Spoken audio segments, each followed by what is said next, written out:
It's 75 years since the British left India and partitioned it into the dominions of India and Pakistan. Partition and independence forever twinned. It may appear an event that happened far away and is consigned to history, but the ramifications of the decision to divide British India and its people, and the subsequent migration, which became the largest migration outside war and famine that the world has ever seen, can still be felt in the politics of the Indian subcontinent today, and it endures in the lives of people who lived through that time, many of whom came to Britain, its former colonial ruler. But we are now in the twilight years, where the generation who were born under the British Raj and were witnesses to the end of empire are dwindling and will soon no longer be with us and are only just speaking about that time. But there is still time left to record their experiences and ask what inheritance is bequeathed to subsequent generations, both within families, British South Asian families, and how we as a nation reckon with our colonial past.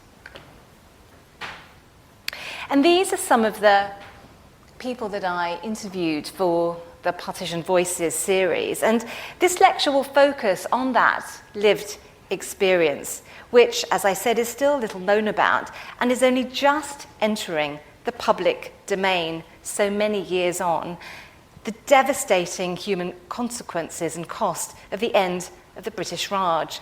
We will hear some of their stories tonight, these first-hand accounts of people who now live in Britain and were caught up in that time, but we will also look at what is passed on and its wider legacy here in Britain. I argue that partition is British history. The legacy of it and the end of empire exists among us here in contemporary Britain, maybe in people that you know and maybe never even knew to ask. I want to bring their voices into the room here tonight, and these are some of the people that I spoke to.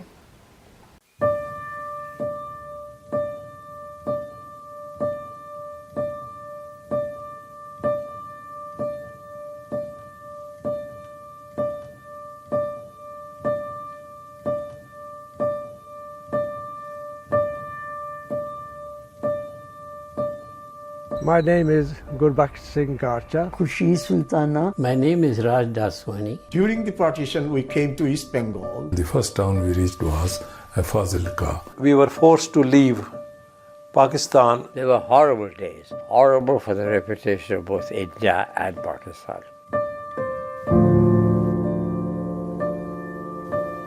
Partition was a huge mistake. It was too quick. It was speeded through. That parting of each other was most, I would say, unbearable.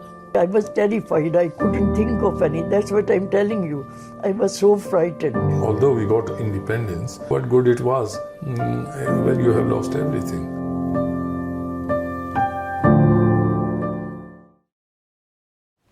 But before we get to hear some of those stories, I just want to look at when partition became inevitable, because it wasn't always so.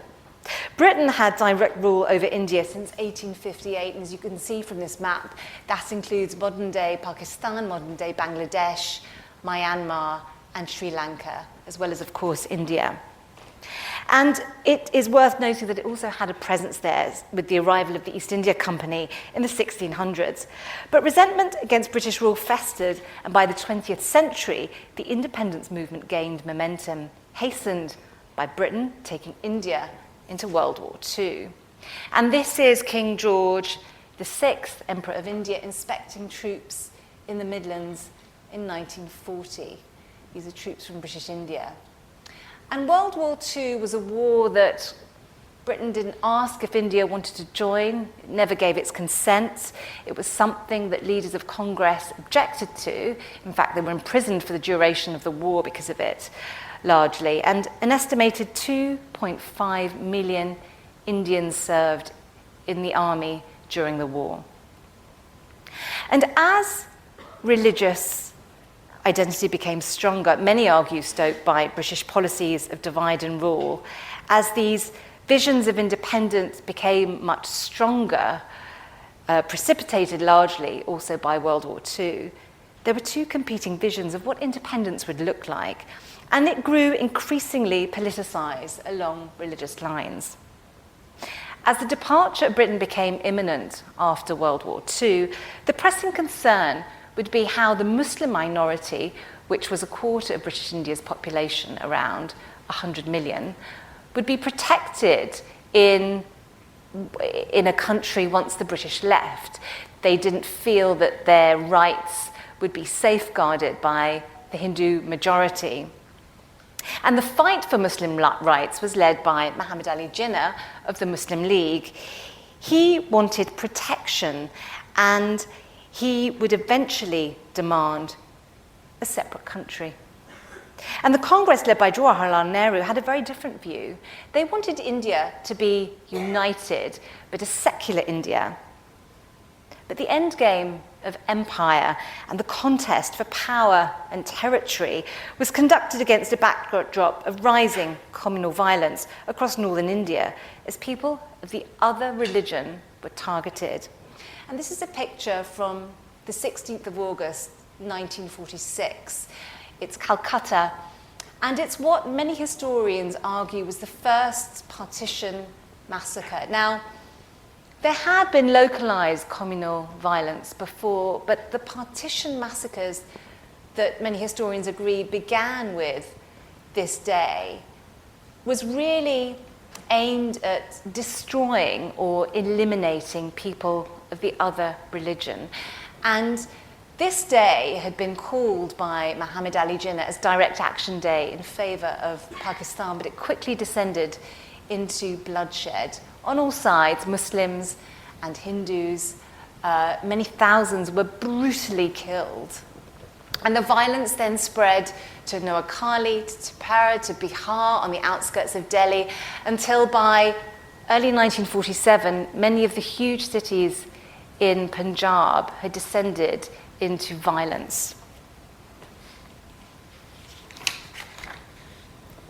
And this growing violence across northern India was the context for British negotiations of what India would look like once the British left. And Lord Louis Mountbatten there in the centre was the last Viceroy of India. He'd been given the task to oversee the transfer of power. That's Nehru over there and Jinnah here. And this photograph is taken from the 3rd of June 1947. And it was a momentous day because this was the three men preparing for an address on All India radio at 7 o'clock at night to not only British India, but the Empire and to Britain. And it was an announcement that India would be partitioned. Nehru had reluctantly agreed, and the reason that Lord Mountbatten gave was that there can be no question of coercing any large areas in which one community has a majority to live against their will under a government in which another community has a majority, and the only alternative to coercion is partition. He announced that the populous regions of Punjab in the west and Bengal in the east would be divided. And these were places where, for many, many generations, people, Muslims, Sikhs, Hindus, had lived side by side, largely happily, for many, many years, and their unpicking would be a virtually impossible task. And at this address, he made an announcement which shocked many people, including some of those in the room. He said that partition would not take place by June 1948, which was the date that Prime Minister Clement Attlee had given. He said that partition would take place on the 15th of August 1947. That would leave 10 weeks in which to divide a nation as complex as India. And the man who was tasked with that division was Cyril Radcliffe. And he was a lawyer who had come from Britain. He had never actually been to India before. He spent a lot of time in the Viceroy's house in Delhi, surrounded by census, which happened to be out of date, maps, submission requests. He never once visited the villages that he was dissecting. And so the day approached, Independence Day, the 14th of August, 1947. And this is Karachi. They celebrated Independence a day early, and Mountbatten went there. And it was a day of great joy. And Jinnah spoke in very lofty terms to the people of his country, to all religions. He said to them, "You are free to go to your temples, you are free to go to your mosques, or to any other place or worship in this state of Pakistan." It was a pluralistic vision of what the new state of Pakistan would be. At midnight, at the Red Fort in New Delhi, Nehru gave his famous address. He said, long years ago, we made a tryst with destiny, and now when the time comes when we shall redeem our pledge, not wholly or in full measure, but very substantially. At the stroke of the midnight hour, when the world sleeps, India will awake to life and freedom. And yet, astonishingly, on the 15th of August, when the transfer had been made, nobody had a clue where the boundary line actually was. That was announced 2 days later, on the 17th of August, 1947. By that time, Radcliffe had already left. Apparently, he'd burnt his papers, and he took off to England, never once deciding that he would come back to India. He wrote to his stepson to say, "Nobody in India will love me for the award about the Punjab and Bengal. There'll be roughly 80 million people with a grievance who'll be looking for me. I don't want them to find me." People listened on the radio. They waited for newspapers to tell them where their village, where their city would be, which side of the border. And this is the map of what the division of Bengal and partition looked like. And so you see on the left, West Pakistan, which comprised West Punjab, Sindh province, Balochistan, and the northwest frontier. And here you see East Pakistan. They were divided by 1,000 miles. If you took a boat from Karachi all the way to Chittagong, that would take you 5 days. Jinnah described his new nation as moth-eaten and truncated. And there you see Kashmir was one example, but places like Hyderabad or the other princely states, they would decide for themselves which nation they would belong to. But what happened next, nobody had anticipated, not the colonial authorities, nor these new governments in India and Pakistan. As people found themselves a minority in these two new countries, they made a choice, or they had to make a choice, whether to stay or to leave. And that wasn't a straightforward choice. How could it be? If you'd been born in a place, generations of your family had lived there, you felt that that was your home. Your tie to your land could be stronger than your tie to your religion. And many people tried to stay. But for some, it became too dangerous, and they had to leave. And so people, as you see in this picture, in this iconic picture, and as are the others of the American Time photographer, Margaret Bourke-White, people just took whatever they could. I mean, you can see this family had very little time to leave. They walked by foot. If they had time, they would take their animals and they would walk in these long lines for safety. And this became, as I said earlier, the largest migration outside war and famine that the world had seen. Around 10 to 12 million people around the months of partition, so around August to November, were on the move.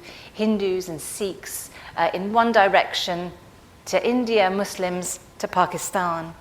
It's estimated 1 million people on all sides were killed. Officials say 75,000 women were raped, abducted, and forced to convert to the other religion. The female body became part of the battleground. Other women were killed by their families to save them from so-called dishonor.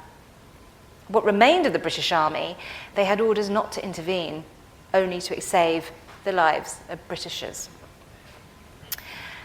The violence and the migration predominantly started in the Punjab, and then it moved to places like Delhi, and this is one of the refugee camps there. And as we'll hear later, the trains became a place to escape to across the border, but they were incredibly dangerous journeys that people had to take. 1947 was not the end of violence. As I said, the epicenter at that time was Punjab, Bengal, as we heard before in 1946, had seen a lot of bloodshed, but it then began to move around, particularly northern India, places like Delhi, the Sindh province, as refugees streamed in. But mass displacement and violence triggered by partition continued until 1971, when East Bengal, East Pakistan, against huge resistance from West Pakistan, fought for its independence and became Bangladesh.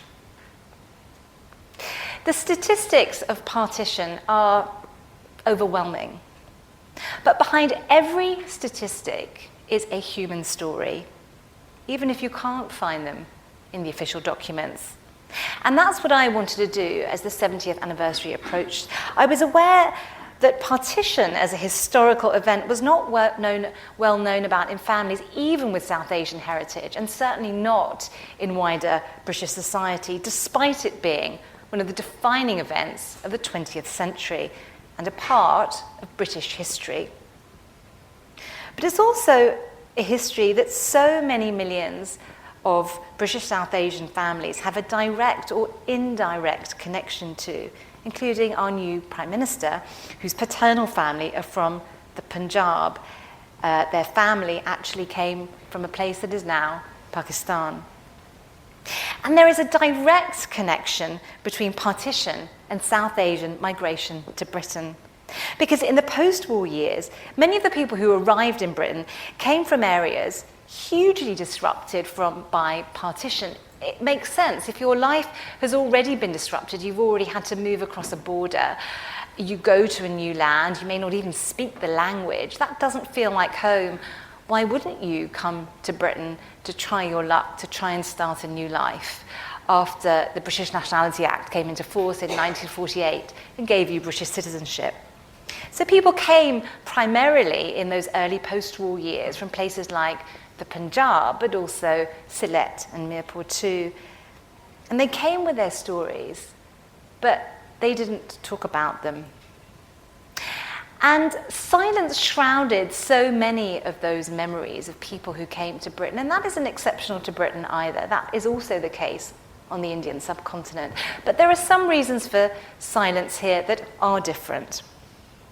People who came here were looking ahead. They had to build a new life, largely in a hostile environment. And interestingly, when Indians and Pakistanis came here, Muslims, Sikhs, Hindus, when they were working in the factories, they were working side by side.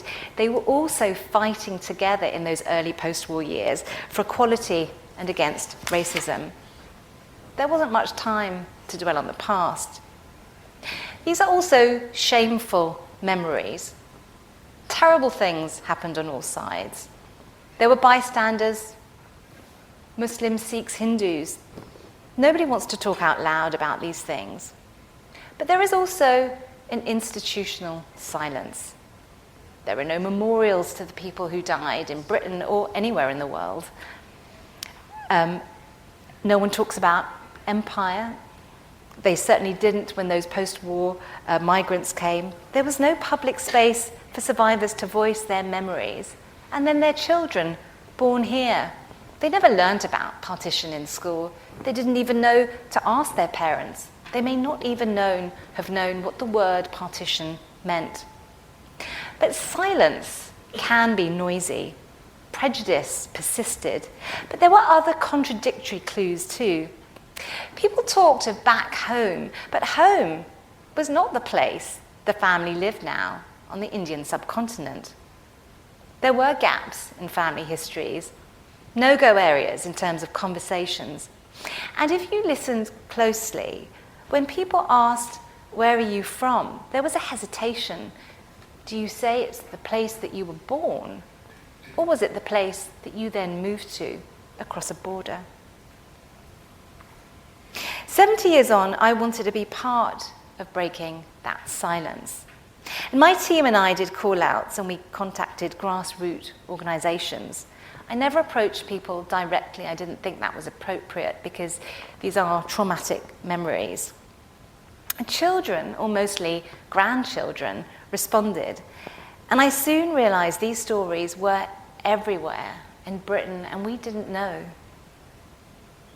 I interviewed colonial British and British South Asians who were eyewitnesses to the end of empire and the bloody birth of two nations and came to Britain and made it their home. I travelled across Britain and in living rooms, people opened up, sometimes speaking for the first time of recollections that were traumatic, wistful, and full of longing for a life and land long fled. The stories from the months around partition were the stories that I was asking about. They do not include Kashmir. And I wanted to show the varied experience, of course Hindu, Sikh, Muslim, but also Parsi and Anglo-Indian, the geographical, not just Punjab and Bengal, gender as well as class. And they showed the complex tapestry of the partition experience, but they are far from a definitive account. So let's hear some of these stories. This is Gurbaksh Garcha. He was 12 at the time of partition, and he was born in Dunduri Khurd in the Punjab. And he described a really magical childhood. And something he said really stayed with me for a long time.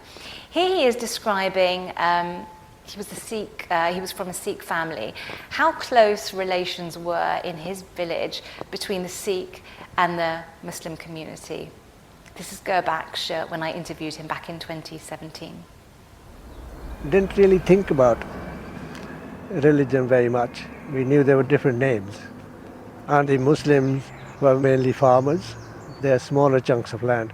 Would you celebrate festivals together? Yes, at the Eid they'll send sweets to our house, and at Diwali we'll send sweets to their house, and it was accepted. It was a fairly close sort of relationship all the time. So close that a Muslim neighbour raised Sikh cousins of Gurbaksh as her own after a tragedy struck the family. Their mother had died when they were little children. And one of our best friends, a Muslim lady, she actually brought them up. They used to suckle because she had children of the same age. And she looked after those children just like her own. She was just a wonderful, wonderful lady. And she used to bathe me long before the partition, when I was 6 or 7.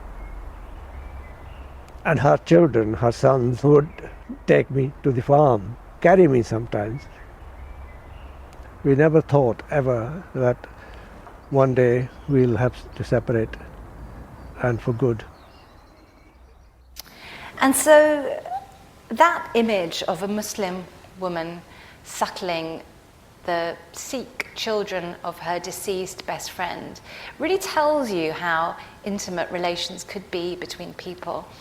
And it's worth remembering that if you are Punjabi, like Gurbaksh was, you shared the same language, you ate the same kinds of food, you shared traditions, a similar culture. You had much more in common with each other, regardless of your religion, than you would, for example, if you met a Bengali. And ties to your land, as I said, could be stronger than ties to your religion. And what ended up happening in Gurbaksh's village were all the Muslims left. They didn't think they would leave. They left the keys with his family. They thought they would come back. but they never did.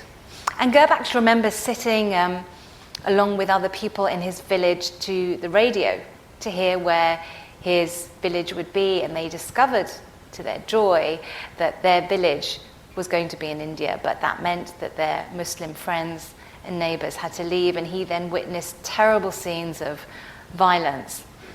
But he also saw one day when he was at an elderly Sikh relative's house, a distant relative's house, a young Muslim girl, and he thinks she had been taken. She was a very beautiful girl, and she was forced to eat pig fat in front of the other Sikh relatives, and he was very disturbed, and he ran home to his mother. He was only 12, and she called these Sikh relatives barbarian. And I asked him, do you think that she was being raped by him? He said, probably. And I said, but what did the other people in the village do? And he said, nothing, because we knew that the same thing was happening to the women on our side. And so that's how people justify that existence. And he said in the end he became so inured to dead bodies and violence, and it was something he'd never talked about with his own family members, and he now describes himself as agnostic.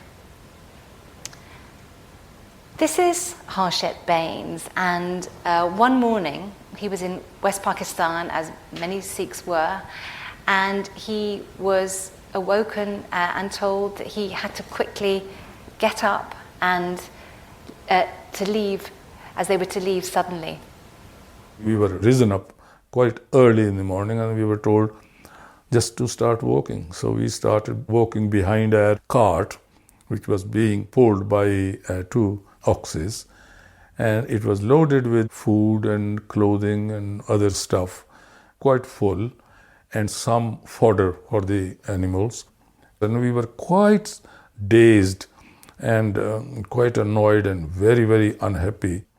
For safety, they walked in a line known as a kafila or caravan. As they walked, other villagers joined them until the columns stretched for miles. They were exhausted and hungry. We were drinking water from the puddles, which wasn't very clean. It was rainwater. And without proper food, eating leaves and things to survive. Some of the children started crying because they didn't have enough food and they were tired, they wanted to sleep and they couldn't do anything, but we were made to walk. The children were told to walk under the cart for safety as the line was coming under attack, and young women were targeted too. And so you can see Harshit was one of the many who remember those pictures of the long lines, those kafila who moved. They moved. He thinks there were miles and miles of them. It took about 8 days for his family to get to India. And when he arrived, they were given a house that had belonged to a Muslim family. It was all broken, so they were dispersed with other family members. And he remembers going to school, and the Indians who hadn't had to make the migration laughed at them. And so that never felt like home. They never felt like they belonged there. And to this day, he feels that his family lost everything. He has never been back to Pakistan. He never had the chance to say goodbye to his best friend, Muhammad Aziz. They lost everything. And he says, we heard him in that clip, in the video, they say we are independent now, but what good is that when you've lost everything? It was a great tragedy, and we didn't like being friends one day and enemies the next. We will always curse the authorities, the British or Indians, the politicians who made this mess. I will never forget these tragic events. I will always remember them. I will take these things to my grave. They were bad things, but they happened. In the opposite direction was Iftikhar Ahmed. He came to Britain in 1951, but when he was in 1947, he was 17 in Delhi alone, and he remembers the Independence Day celebrations. He remembers the fireworks in the air. He remembers singing that the British were leaving and how delighted everyone was, and he never thought for a moment that he would have to leave. But by September, it was dangerous to be a Muslim in Delhi, and he made a terrifying escape across Delhi to the Jama Masjid, the the mosque where Muslims were gathering for safety. He quickly moved to the old fort because conditions were so bad there. And when he heard that there was a train going to Lahore, despite people telling him how dangerous the trains were, he decided to get on it. And he, as he approached after many days the border with Pakistan, he got out of the train and people were cooking and eating. He had no food. And another train came in, and it was a train full of Pakistani military. And he was a young man on his own with no luggage, and he got in on it. Iftikhar Ahmed now lives in Brighton. Along with other Muslims, he made an epic journey from Delhi to Pakistan. As a young man, he managed to get onto a military train and was given some advice by the soldiers on board as they came into Lahore station. He describes in harrowing detail what happened next. They told me, son, this is the Pakistan. This is your world, do whatever you want to do.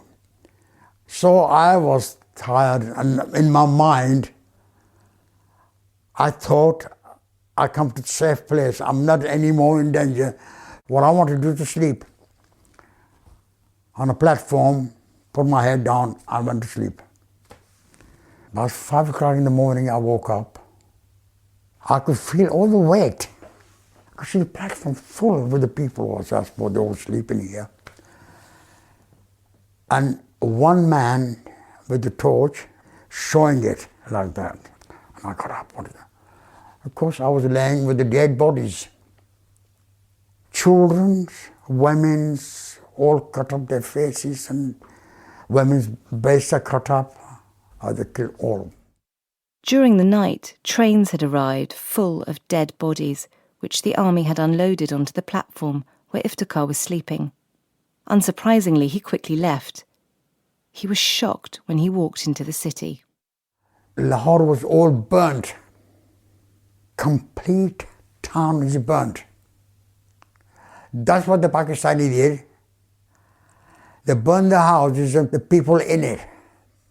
Indian did to us, but Pakistan did to them. The same. And he'd never spoken about his traumatic experiences to anyone. And this is his son Nick, who was in the room when I was interviewing Iftikhar, and he was very emotional hearing the story for the first time. And he's now interviewing his dad and trying to write a memoir with his dad about his life. And Iftikhar said something very interesting. So he spent the majority of his, up to 17 years of his life in India. He spent 3-4 years in Pakistan and has been in Britain ever since. And he said, India was mine as well. No one can take that away. And he wants to go back to his village one last time before he dies. He wants to go to the graves of his mother and father who were buried in India's earth, as are his grandparents.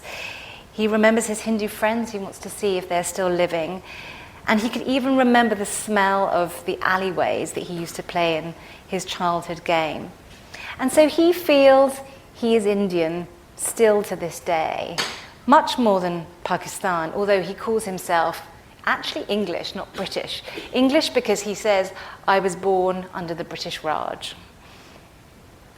And the attachment to the place left, just like Iftikhar feels, is something that I came across time and again with my interviewees. And it wasn't something that I had expected. I thought I would hear stories of violence and horror, but that attachment to the land has persisted in all these years, even if people have never once gone back to visit the place that they had to leave in a hurry. Raj Daswani he is a Hindu. He was from the Sindh province in Karachi. And when he was a young boy, he used to distribute Quit India leaflets around Karachi. But he never for a moment thought that asking for an independent India would mean that he and his family would have to leave Karachi. And he was a teenager and he was in love with his one of his neighbors who was actually a Muslim. Her name was Yasmin. And this is him describing Yasmin and how they would sometimes look at the moon together and dream of one day marrying each other. We were 12, 13 years old, living in the same building. We used to meet at the terrace, light a candle, and just talk and see each other, holding hand with each other. I used to tell her, putting my hands like this against the moon, that one day I'll give you this moon. In the first week of September 1947, Raj's Hindu family decided to leave Pakistan. The mood in Karachi had changed against them with the arrival of Muslim refugees fleeing India. Their long-time Muslim friends and neighbours pleaded with them not to go. Everybody came out. Everybody requested us that don't leave, don't leave. And they were crying. Physically, they were crying. But there was no way. At that particular time, we have to leave our house. Raj was heartbroken at leaving the land of his birth and his first love. That parting of each other was unbearable. She was crying, I was crying, and we hold the hand again with each other, and slowly we left each other, and I could see that she is looking at me till that end. I hoped at that time that I'm going to see her again, because all the Hindus were expecting that after some time partition will not be there and they will return back to their home. But that didn't happen. And you never heard from her again? No. And so, even with the cataclysmic and dramatic backdrop of partition and the violence, when you speak to people, sometimes it's these tiny memories that are the details that are so important to them. When I speak to Raj, what he remembers about leaving Karachi is Yasmin, and he remembers that goodbye. He remembers watching her till the very moment, till he couldn't see her anymore. And he recounts it with such clarity 70 years on. Raj took a boat and he went to a refugee camp in Mumbai with thousands of other Sindhis, and he lived there for 12 years. He went back to Karachi in 1992, and he went back to the home that he had once lived in, and he looked up at that terrace. And when he arrived in Karachi, he was so moved, he fell to his feet and he took the dust from the earth and he put it to his forehead and he said, "Mother, I've come home." And he says if he had a choice back then, if he had been older, he would have converted to stay, because land to him was more important than religion. And when he went, he picked up these stones, which he showed me. He keeps them in his study in London, and he takes them out, he holds them, he kisses them, and he says it reminds him of that place that was his home. It's his connection to that time. There is nothing else he has from his home in Karachi. And the remnants of things like stones are things that I have seen in households across Britain. I've seen bricks that people have taken from their old home. I've seen soil that people keep on their Victorian fireplace in a jar, old tiles. People have told me they even kept dust, because that's all people have. It's the only evidence they have that they once existed too in that place, and it is elevated to an ancestral home. This is Geeta, by the way. This is his wife. It's not Yasmin, but he met her at the refugee camp and said she reminded him of Yasmin. That's why he fell in love with her. She's not very happy when he mentions that.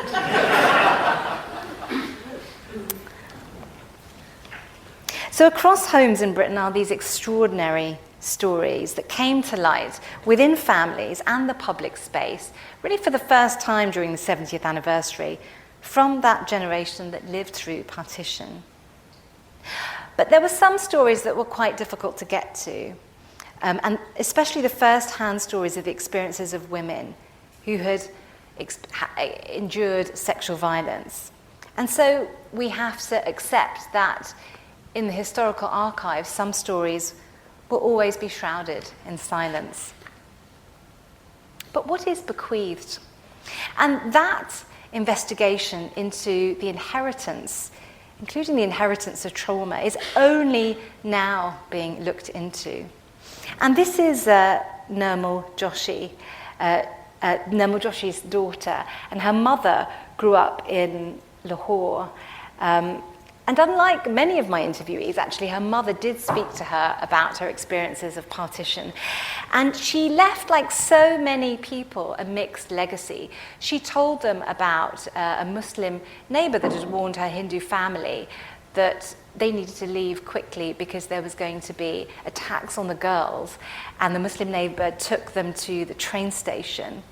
But when her mother was finally in India, across the border in safety, she worked in a refugee camp, and she saw terrible things of women's bodies mutilated and the after effects of rape, women who had to have forced abortions because as a result of rape. And she made it very clear to her daughter Poonam that this was happening on all sides. This was not just one group of people. And what Poonam describes now is a very moving scene towards the end of her mother's life. And her mother was in a home in hospital in Southall, overlooking actually the Gurdwara. Her mother used to say she could be in Amritsar. And it shows how notions of belonging in a home are so muddled, actually, but it also shows a connection to the place that was left that her mother, Nirmal, never went back to after she fled. But it's so strong and it still endures, and it's something that Poonam herself feels too.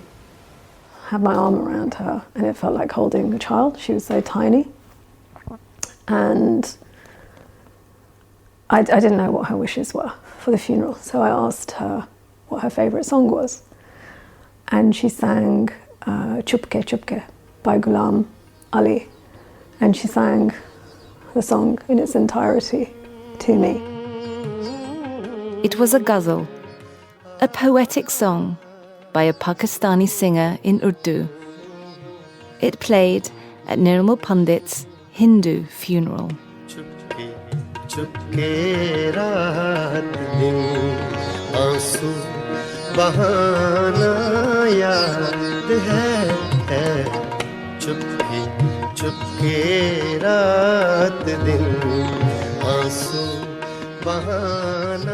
We played Chupke at the beginning. I think it was a song that I most associated with her. I think it's a song that reminded her of Lahore.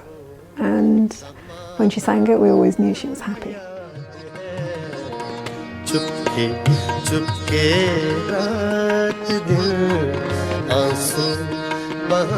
Poonam's wish was to take her mother's ashes to Lahore, where she was born and years later fled, never to return while she was still alive.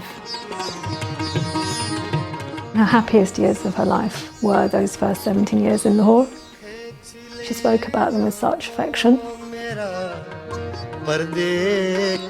That was her home. That's where she belonged, and we wanted to take her home.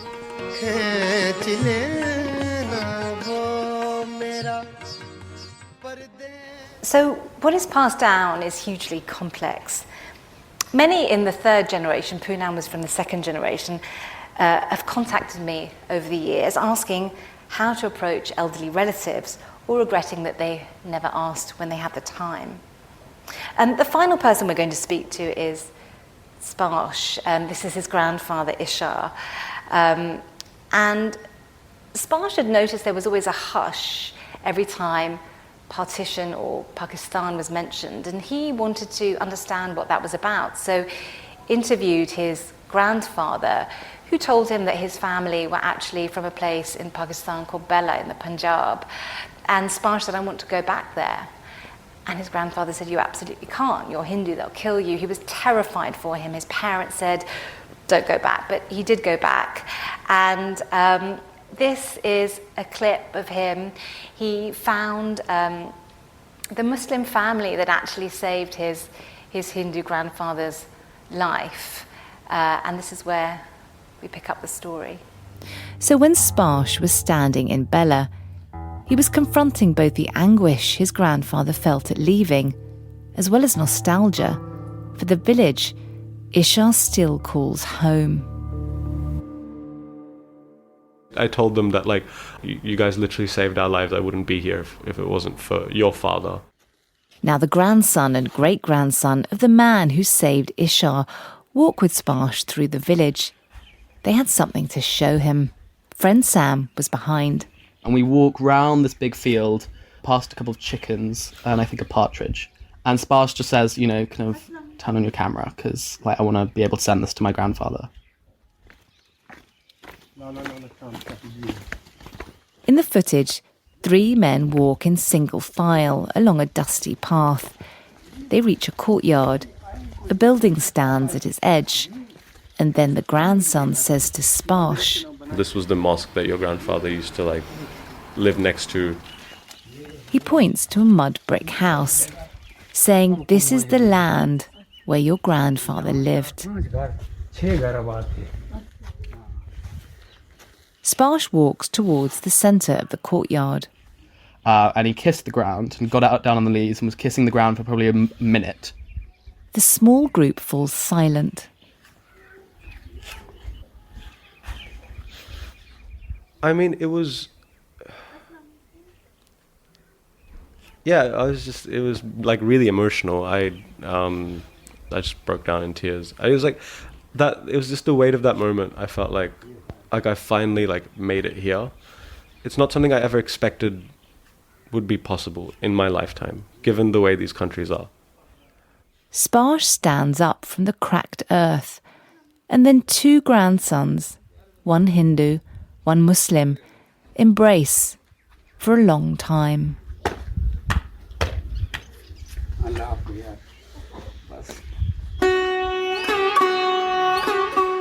I think before that there was a lot of, like, I felt like angry a lot, you know, about having lost something. I think a lot of that fire died down after that day. I feel like I was able to let go a little bit of that intergenerational trauma. Because I think, like, if you're grown up being told, like, oh, this was, like, our land, this is where we came from, and, like, we were never able to go back, like, that's not the story I will tell my children. It will be, oh, yeah, we lost this land, but then we went back. So it's like, that loop is now complete. That night, Sparsh WhatsApped his grandfather. Ishar responded, I'm proud of you, he said. You have touched my motherland, which I could not explain in words. And he, like Raj, picked up some stones from his grandfather's homeland, and he gave one to his grandfather Ishar. He keeps one beside his bed, and he made the rest into a necklace, one that he wears every day. He wants to wear it for the rest of his days and will pass it on, and another he gave to his grandfather. So these are some of the stories that I collected, and in England, learning about partition and even empire is not part of the national curriculum. In Wales, from September, Black, Asian and minority ethnic histories are compulsory, but it's still not clear what parts of colonial history will be taught. Yet, it could not be a more British story, one that everyone should know about. That's because it was a British border drawn to divide British India as the British Empire started to be dismantled. Subjects of the Raj came to Britain and are its citizens, and multiple generations live here in their millions today. Since the 70th anniversary in 2017, there has been an awakening, with the younger generation coming to terms with what the word partition means and how it relates to their family. There is a hunger to know their history from before their ancestors landed in Britain. And I think being part of the diaspora, where you're tied to Britain maybe 1, 2, or perhaps even 3 generations, can feel fragile. Knowing your long history matters. And in homes across Britain, some young people have turned detectives, as this is not a history they were taught at school. They're reading about it, trying to understand their past through interviews with family members, searching the archives, or even doing DNA tests. And living in Britain, they're used to having multiple identities, be it British or Asian, a region from the Indian subcontinent their family originated from, the place in Britain they grew up, that's just for starters. And their investigations may lead to discovery that their family's journey began across a border. And accommodating that into their identity can perhaps be easier in Britain than on the Indian subcontinent, where state narratives themselves can be partitioned. When I was researching the Partition Voices project, I couldn't find these stories of the lived experience in the archives. All my testimonies are now with the British Library Sound Archive, so they can be studied alongside the more formal documents of the time. This lived experience is an important aspect of the history. Of course, after 70 years, memories fade, but even with all the imperfections, it's essential these stories are preserved of the individuals who were part of the largest migration in human history. Because if you listen closely to these testimonies, they tell you something very different from the official evidence of the time, which regularly documented the communal violence and division. It also speaks, as we've heard, to the intimacy of the communities, where people lived largely happily side by side in undivided India, where friendships between religions were profound, where a woman of one faith suckled the motherless children of another, where friends and strangers transcended hate to save the other. What people wanted remembered all these years on was that too, not just the horrors and the violence.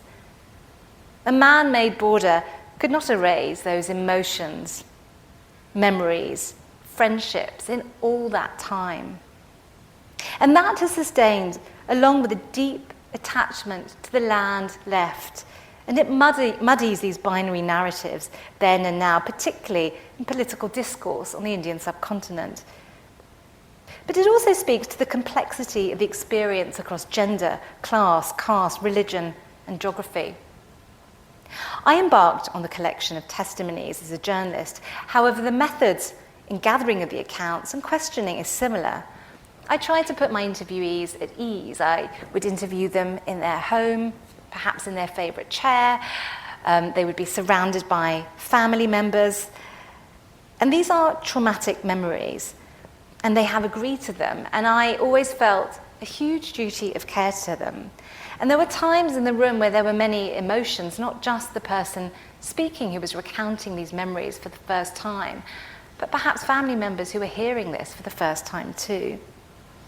And sometimes it was very clear that the interviewee would be very moved, and I would ask them if they wanted to stop. But I also asked them if they still wanted to continue. I wanted to give them agency over their very personal story. If they wanted to refuse, they did not have to carry on. But towards the end of their days, not one refused. They wanted their story recorded, heard, and respected. People may ask, what if it's not accurate or is bias? But there is bias in most forms of primary evidence. How people remember the past 70 years on is important, and it should be considered from that perspective. My interviewees had surprising clarity about the detail of events from 70 years ago, and their stories should be listened to. They are the statistics. Their lived experience should not be denied a place in the historical archive.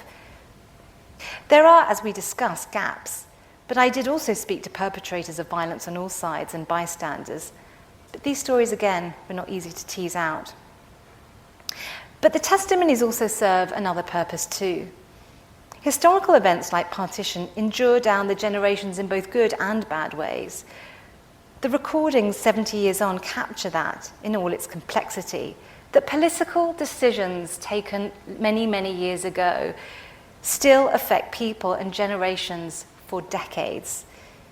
And historical events can be taken over by national narratives, as we've seen, particularly on the Indian subcontinent, to suit the politics of the day and foster further division.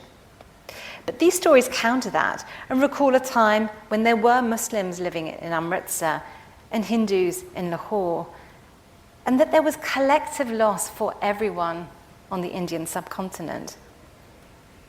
And we in Britain are living in a moment in our own country where families in Britain are coming to terms and reckoning with their own past. This is British history. Every single one of us are inheritors of empire and partition. And each generation will interpret that. 75 years on, British South Asian families and we as a nation are only just coming to terms with that. We're just at the start. And within families and as a country, we are all working out what we remember, what we forget, and what we keep our silence over. Thank you.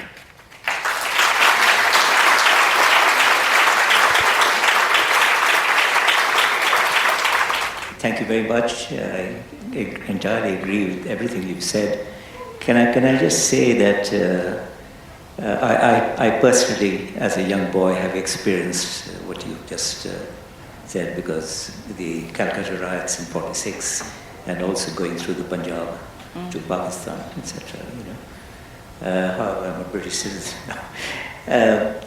The thing is, one point is that despite all that was going on, before Lord Mountbatten arrived, Lord Wavell was trying to get a united India, and he, at the last moment, introduced the interim government, which unfortunately broke up.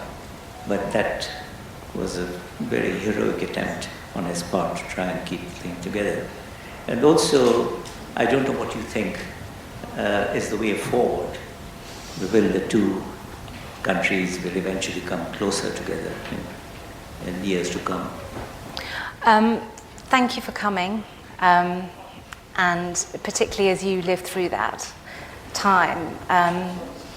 I think that certainly for India and Pakistan, the only way forward and for reconciliation is for acknowledgement that there was collective loss, that all sides suffered, that not one side owns the victim narrative. And I think that we're very far from that at the moment. And if you listen to some of the language and the politics of today, the demonization of the other, that is very recognizable from many decades ago, and sends a chill down many people.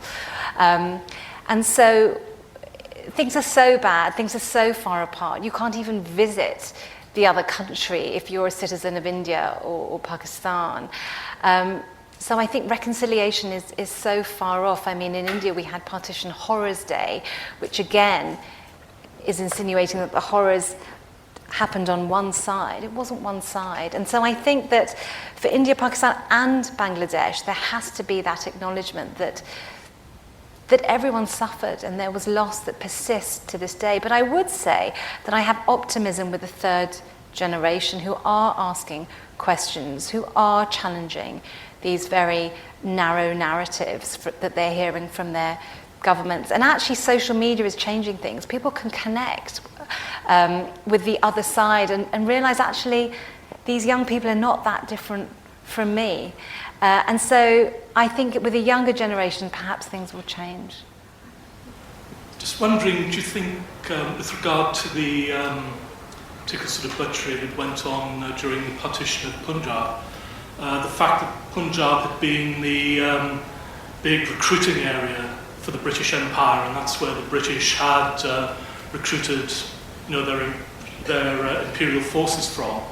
And the fact there were so many people from a military background milling about in the Punjab, I think that may have been a factor in the excessive violence that took place. I think that there is an argument that because people who were demobbed had access to weaponry, certainly, but sometimes, the rape and abduction of women had nothing to do with weaponry.